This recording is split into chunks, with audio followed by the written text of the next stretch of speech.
Welcome back. I'm Brent Meredith. Nashville Fashion Week was first conceived back in 2010, according to organizers, as a way to foster Nashville's creative, entrepreneurial talent and to create a one-of-a-kind event. This year, from April 2nd to April 6th, Nashville Fashion Week will feature local, regional, and national designers and industry professionals throughout Metro. And here with me tonight to share more is Marcia Masulla, managing partner and co-founder of Nashville Fashion Week. Welcome, Marcia. Thanks for having us, Brent. We're so excited to be here. Of course, it's good to see you. And we must explain why you're wearing your coat, so I'm going to let you do that first. It wouldn't be appropriate if I didn't represent some of the designers that have showcased and been a part of Fashion Week. So I'm actually wearing a coat by a brand called Fogerty. And the name Faux comes from the fact that none of it is made from animals. It's all cruelty-free, planet-friendly, and ethical fashion. And Well, it fooled me. I thought this was real suede. Right. You touched it and we were like, it's like butter. Totally. And I was like, oh my gosh. And you tell me again what it was.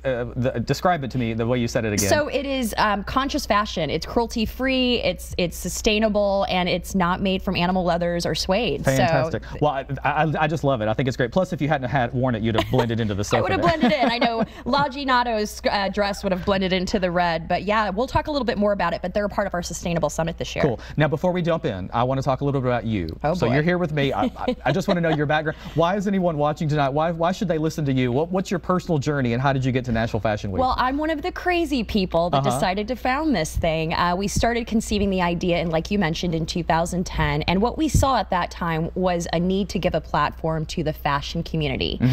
Fast forward now, nearly, it'll be our 9th year. Now it's more about, yes, we have a thriving community here and in the region. How do we continue to support the industry with infrastructure, with education, by supporting commerce, and just spreading awareness that while we are so proud to be in Music City, there's so much more culture here. But I'm really curious, were you into fashion when you were a kid? Did you dress up? Did you play dress up? Oh my gosh. I would be like 8 years old and I had my own subscription to Vogue. Yeah, so been there, done that. Question fully answered right there. So I don't think anyone watching tonight, though, would be surprised that we're talking about Nashville Fashion Week and, of course, our show geared to the LGBTQ community. They kind of hand in glove, if you will, no pun intended, or maybe I did. It's a really time for everyone to shine. But tell me a little bit about some of the designers that are going to be here and that sort of work closely with our community, or maybe are members of our community. Absolutely.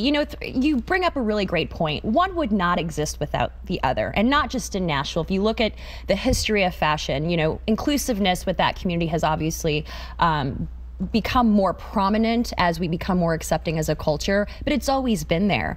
From anyone from Christian Siriano, who we showed in our very first year and who's now a host on, actually he's the new Tim Gunn on Project Runway. And his dress for we don't want to get tangented. Yes, but we could go on for days, but we've always been inclusive, and we've had many people from the LGBTQ community either walk our runways, present, or even attend. Yeah. Now, one thing that was new last year, you did a Men's Fashion Week, which of course plays well into our community as well. Given its success, you've slated it again for this year. Yes. How have you seen men's fashion, especially here in Middle Tennessee, sort of evolve over the past few years? What sort of caused the need for that and the desire to bring it back again? I believe it's always been there, but we were just receptive to the fact that with Nashville growing as a city, it's not just cowboy boots, or it's not a certain aesthetic that we can call home, especially with the influx of people moving from different cities and the universities. And so last year we decided to throw an event for the guys, and it was super successful. And women came too. If you're smart and you're a woman, it's a good event to go to. And so we're doing it this year at the new Dream Hotel. And we're going to be featuring anything from Scout's Barbershop with close shaves and a pomade bar to presentations by our previous Nashville Fashion Ford Fund recipient Eric Adler, Levy's, who's a heritage brand that's been around for 100 years. And so it's a really fun event. It's March 16th, and it's one to not miss, regardless of what sex you are. I missed it last year, so I'm kind of excited. I want to go this year, and now you've really sold it well, so I appreciate that a lot. Is there anything else as far as men's fashion goes, sort of outside of the Fashion Week, that you've seen that's been interesting to you over the last few years? And I say that because I've noticed here in Nashville, as long as I've been here the last 25 years or so, just sort of a more casualization, so it's become more casual, but at the same time sort of more on point, if I can say it that way. Does that make sense? I think that totally makes sense. You'll see there's a casual elegance to men now too. I mean, you can see a man putting on joggers and a hat, and but you're looking down and you're like, oh, those are the new, tennis shoes that are straight from Europe. Or you'll see this very this lean into dapper. You see lots of men really going all out and just kind of like owning it, whether they're like, you know, men used to be afraid to wear bright colors. You're seeing lots of play on texture and pattern, and anything goes. And I think too, between the segue between men and women, the androgynousness of everything too. It's like, you know, if I like that sweatshirt and it happens to be in the men's section, I'm going to wear it. Or like we saw just recently on the Oscars, if you want to wear a dress,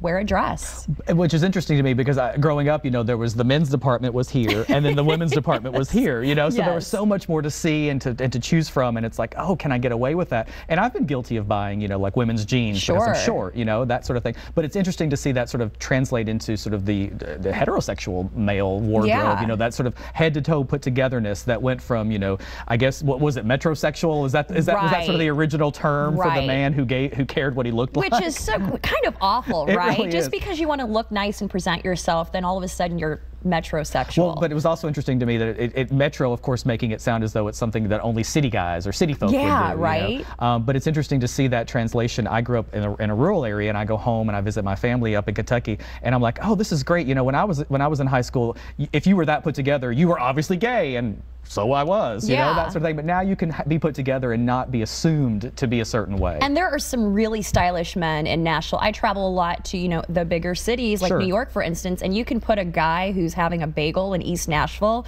you know, next to a guy, you know, based out of Manhattan, and it's like, where is he from? I don't know. Well, on that note, we've got to take a short break, but we're going to come back. But before we do roll into that break, I'd like to share a short promo with you for this year's event, and we'll be back with Marcia Masulla, managing partner and co-founder of Nashville Fashion Week after this break. Stay with us.